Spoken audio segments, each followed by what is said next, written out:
Hey everyone, welcome back. My name is Bryson, and in the last video I mentioned that I was restoring a classic car with my son, Dakota.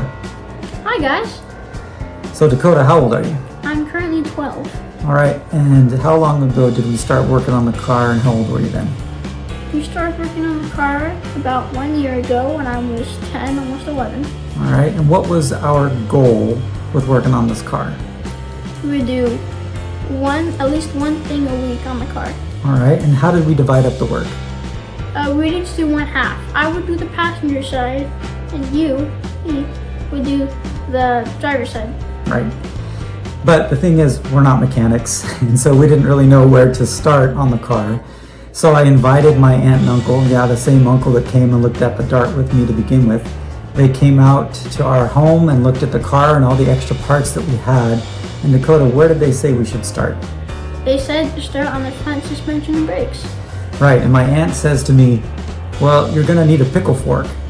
And just to show you the level of my ignorance when it comes to this stuff, I had no idea what a pickle fork was. I was thinking, well, I like pickles, but why do I need a dedicated fork for them?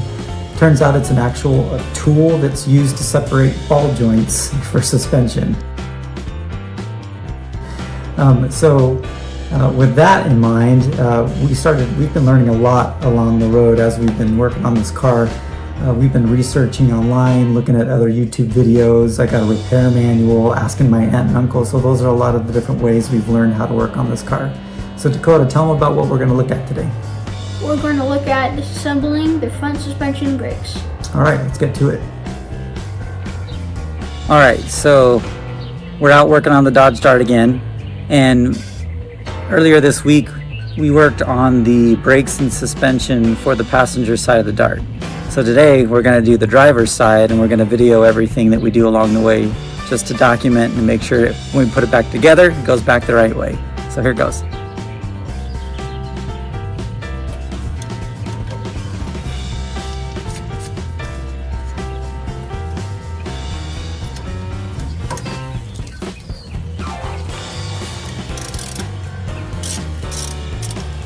So I'm just loosening up these retainer clips right now for the brake pads. I'm not going to totally remove them, but this is just to loosen it up.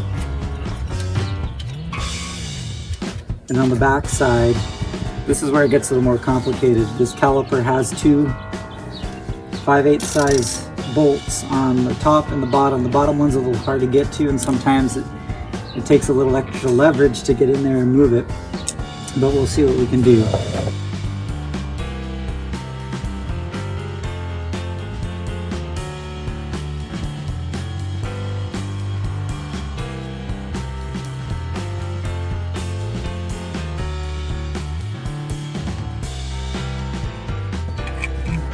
So Dakota, we're going to need the pipe from the jack. Yeah, okay. We can go grab that. Okay.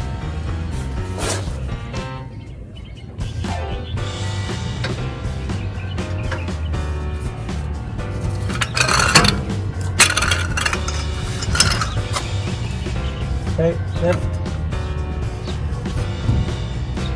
Okay. Reposition.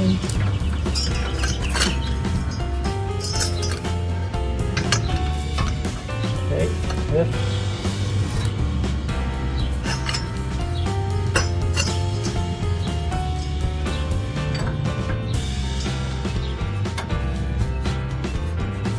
Okay, I got it. Come here.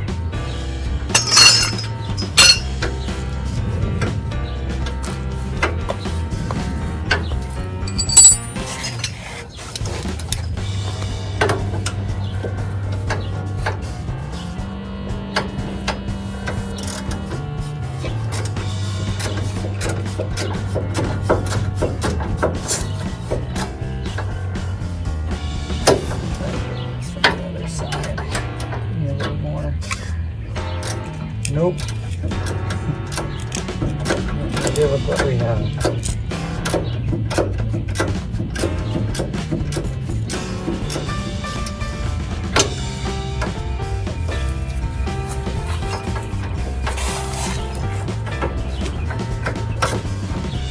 So Dakota did all this exact same stuff on the other side. So we're just doing it, I'm doing it on this one just for the purposes of recording. How was it on the other side, Dakota?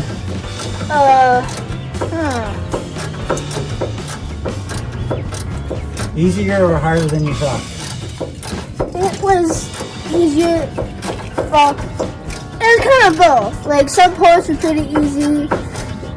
Like, this is my first time taking off a tire, so I didn't really know what to expect. So, some parts it was good. It was okay for me because I could fit in those small spaces and get some good leverage on it. And other times, like the back two powder nuts, those were kind of hard. Yeah, the ones that we're working on right now. Yeah, it's just I could fit super well in the wheel well, so. You fit well in the wells?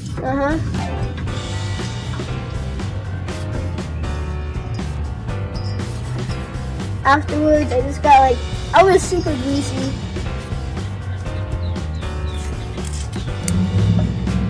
Okay, so I got the two big bolts off the back. The caliper's starting to come free. I'm just gonna coerce it a little bit, rubber mallet.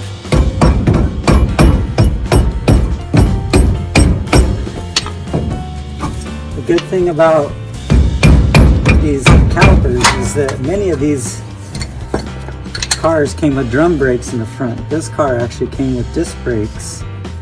And so, because this is original hardware, there's people who are looking for original hardware. So, you know, when we're done doing the upgrade to the larger wheelbase, and by the way, it's worth mentioning that this is a smaller lug pattern. The back wheels have a larger lug pattern on them already. So we're going to upgrade this brake and rotor system to a larger larger lug pattern so that both the front and the rear tires have the same size. That way we don't have to carry two spares around with us. We can just have the same set of wheels and the same set of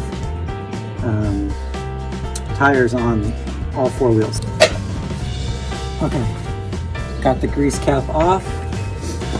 So then the setup is as follows. There's a cotter pin right here. It basically goes through the spindle and comes back up, and that's what's holding it on. And then you've got this, what's called a castle nut. And then behind there's a big washer that holds everything together. So we're going to remove that now. So here we go.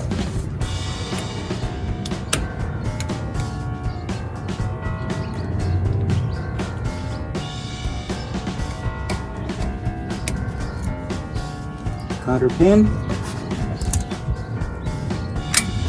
castle nut, and this guy comes off pretty easily.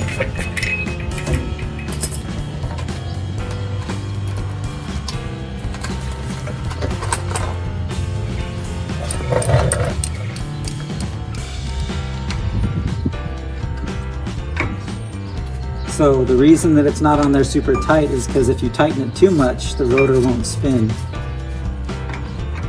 So when putting it back on, it's got to be loose enough to where you can freely spin that rotor.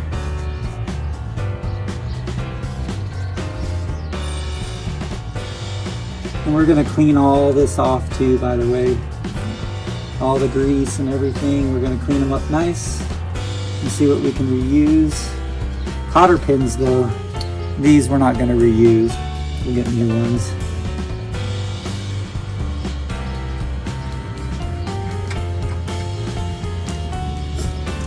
Alright, so now there's the rotor. There is a little washer that sits on there, and you can see the bearing just kind of fell out. So there's a washer, the bearing. We've got all new bearings. Might have to get some of those other new pieces. And now all we're going to do is remove the dust shield. So these three bolts right here removes the dust shield.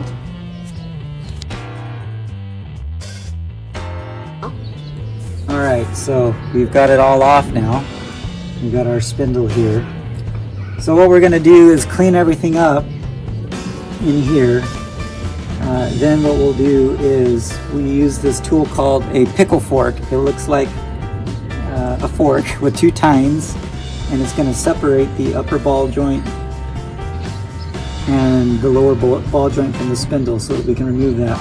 Before any of that happens though, we're going to remove the shock, we're going to remove the front sway bar, and we're going to have to disconnect the tie rods over here. Most likely we're going to replace and get entirely new tie rods.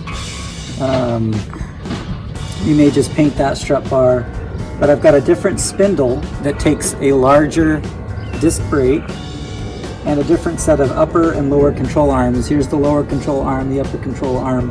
We've got a different set of control arms that we're going to clean up, paint, put new bushings in if it needs it, and then put it all back together. But the job done today was just to disassemble. So with that, catch you next time.